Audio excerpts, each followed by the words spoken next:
Hey, everybody, I'm Dr. John Sherk, and it is Wednesday morning at 11 o'clock Central, and that means it's time for Brown Bag Lunch, where I give you tips, tricks, things to help you get all the talent that you need and with other areas of your business. Okay, so here's something I hear a lot from owners and managers right now, and it is I just can't find, okay?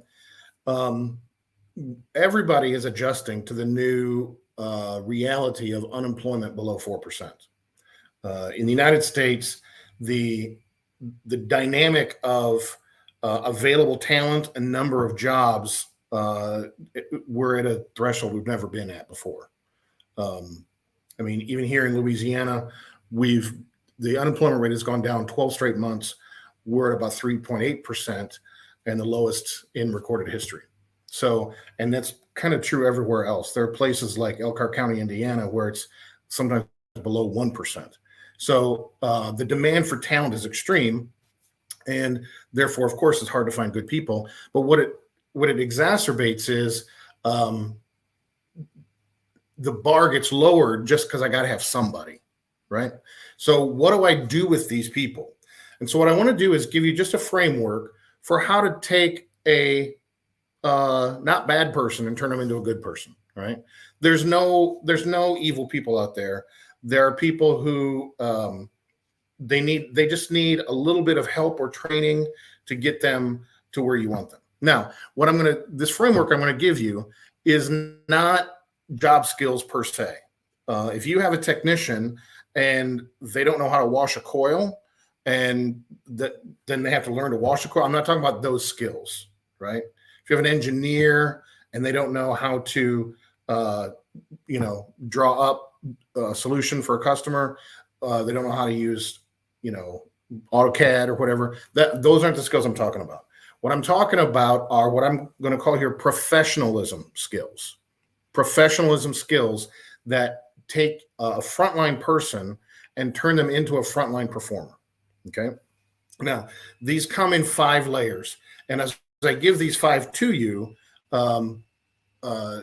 if you implement this, and if you do, reach out to me and I'll help you. But if you implement this, you should do them in this order, okay? The first level of professionalism to address is clarity of communication. To what degree do the people who work at the front line for you create clarity around them all the time? One of the more important stats out there, or data points out there, is when the Gallup organization surveys frontline employees, and they say the statement, I understand what is expected of me at work, only 50% of U.S. employees strongly agree with that statement, right? Now, what happens is if you ask the managers, they say, oh, yeah, my people know what they're supposed to do. But having worked with clients and I start talking to those frontline people, not so much, right? Now, what you want to do as part of creating this clarity is push some of that responsibility. It doesn't, not all of it, but push some of that responsibility to them and start asking them if at any point it's unclear to you what you should be doing, then I want you to come to me and say, I've got a clarity problem, right? I need clarification. Okay. Now, there's a myriad of other issues that go into learning about clarity. There's how to talk about status, using data versus a judgment. If you're creating clarity, it is 94 degrees outside is not the same thing as it is hot outside. Those are 2 different forms of communication. So there's a lot underneath there. But the starting point is for them to own, at least to some degree, the issue of clarity for what is expected of them. Okay, that's step 1. Step 2 is, or level 2 is personal organization and time management and priority management. Okay, now this is a problem not just for frontline folks, but being organized takes effort, right? And we only have so much of that to go around. And so what often happens is the level of the minimum level of organization required to make it to Friday, let's say, is what level of organization is being deployed. right? So the next piece of the puzzle, so we're talking about somebody's workspace. We're talking about technicians in a truck. What does their truck look like? How are their tools organized? What's their paperwork look like? That if you're going to be a professional in that frontline position, you got to be organized, and you got to be organized in a more than a minimum way, right? Do you keep your files in order? Do you have a giant pile of stuff on your desk? Does your desk look like an avalanche of stuff? Do you have 3 days worth of cups from Wendy's on your desk still? Do you, or are you, completely organized? Now, I would say allow a frontline personnel to spend at least 2 hours a week on the clock just for the purpose of being organized. All right. Later, that's going to include reporting, and that number will go up. But 2 hours a week, you're going to get more than that 2 hours a week back in productivity if you give them that time during the week. Okay. Personal organization, time management. Again, a myriad of things under that, but that's next. Start with clarity of communication, then personal organization, time management. Third is a results focus and personal ownership of outcomes. So here's what frustrates a lot of managers when a frontliner does this. They won't own the deliverable they're supposed to have. Let's say it's my job to send out invoices at a company, right? But I have to have something from operations in order to send this invoice. One version of that frontliner says, I'm just dead in the water until I get it from operations. The second version goes to operations and says, I don't have X, Y, and Z. Do you have it for me? Right? How do they own getting to done at a next level that goes beyond their desk, and they just own outcomes, not just, well, I'm just here. I just do whatever I can, like that. There's always kind of an initiative piece there. This is where when someone becomes disengaged, they definitely don't go get to that paperwork from operations. That the next level of effort to own the outcome, to own the delivering the deliverable of whatever that person's effort is. If it's a technician, there's their version of it. If it's a salesperson, there's their version of it. But somewhere in there's one person who says, well, barrier, can't do it. And then what do you want me to do, manager? Can't do my job, right? In my terms, my language, I would call that unprofessional, okay? Not evil, not childish, just unprofessional, right? A professional is going to own the delivery of the outcomes. And if they're struggling to get there, a good supervisor is going to help them, not judge them, because they're owning. I mean, that's part of the way this whole thing is supposed to work. Okay, so first is clarity of communication, especially with regard to what's expected of me. Then personal organization and time management.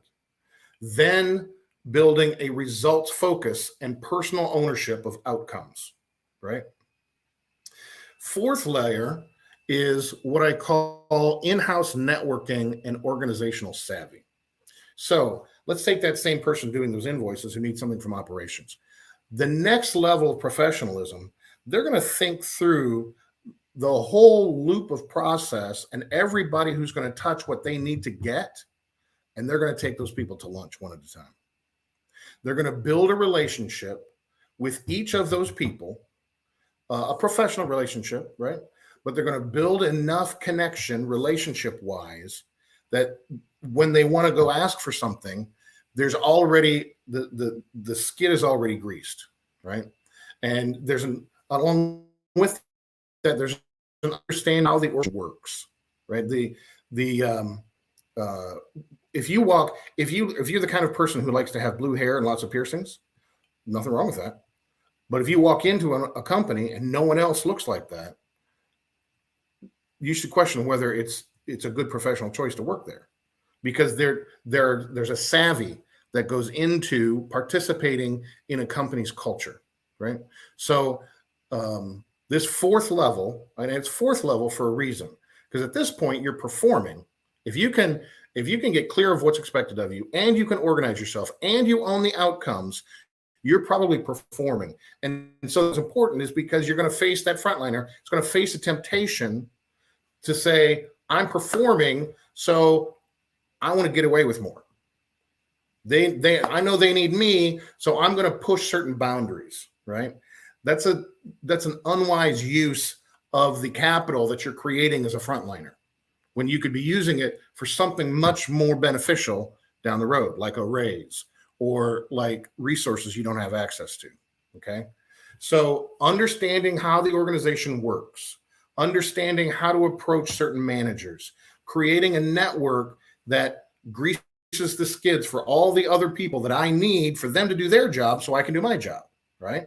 Again, this is absolutely a professional mindset. And many frontliners don't do this. They just sit at their desk and they say, well, if they don't do their job, I can do my job. And so what do you want me to do? Right. It frustrates managers all the time. Right. So those are your first four: clarity of communication, personal organization, time management, then results focus and personal ownership of outcomes, then in-house networking and organizational savvy. And then the fifth layer of professionalism is what I call pre-management. And when you as a manager, if you have someone who's demonstrating these other things, which they should do this first before you take this next step, delegate a problem to them. In other words, it's a problem you have, and ask them, say, look, we are having a problem. Let's just talk about invoices because we're talking about it.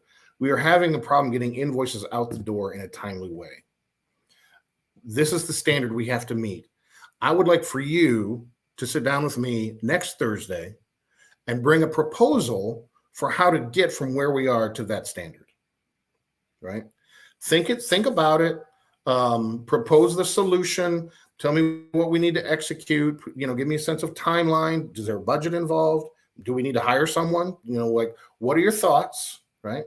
Come with a solution to that problem. I, as the manager or the executives, retain the yes and no, but I want to hear your idea for how to solve this problem. And then when we get to an agreement as to, yes, this is how we're going to move forward, I want you to meet with me every week, sometimes every day, but usually every week, and give me a status update as to how we're doing, right? Now, in a smaller firm, if you'd have 3 or 4 people doing this at the same time and meeting weekly together, you're creating what we know as a management team, all right? Managers get delegated problems, propose solutions, execute outcomes, and report status. And when you put it together into a weekly meeting, that's called a management team. Okay. So what you're doing here with this frontline person is testing whether they should be promoted to be manager, as they can accept a priority, propose a solution, deliver it, and very important, report status. You're going to be very frustrated if you delegate a problem and the status they report back to you is, I got it. Don't worry, I got it. That's not status. It's going to suck you back into it, right? They have to be able to say, here's the plan. We're on track with the plan. Here's the data to justify this status, all right? It's the difference between it's hot outside and it's 94 degrees outside, all right? So in pre-management, this is where if you handle your entire workforce this way, you're creating a manager pool and creating high-performing frontliners at the same time. And so as you see those people being able to do that pre-management role, then you have very little risk in promoting them to manager, because for the most part, they're already doing what you need them to do. They've already negotiated with the other people involved in the proposals. They can work off of their existing relationships. They're not going to come in with a new power thing like, I'm the manager. They don't have to, right? So these are your 5 levels of professionalism. Now, as they apply to, in the air conditioning business, as they apply to technicians, you just have to figure out what makes most sense for you in your context, because different companies handle techs differently. Some commercial companies handle techs. They're not involved in sales at all. Other companies, it's a kind of sales and installation tech. So you have to kind of map this out for yourself for what it means. But the 5 layers definitely apply. The 5 levels apply. clarity of communication, personal organization, time management. I mean, if it's a tech, just go look in the window of their truck. You can tell if they're organized. Results focus and personal ownership of outcomes. Then in-house networking and political and organizational savvy.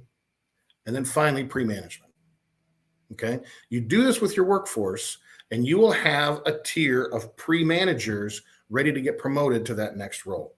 And you'll know you can trust them because you already did it and they already proved it. Okay. All right. My name's Dr. John Sherk, and this has been Brown Bag Lunch.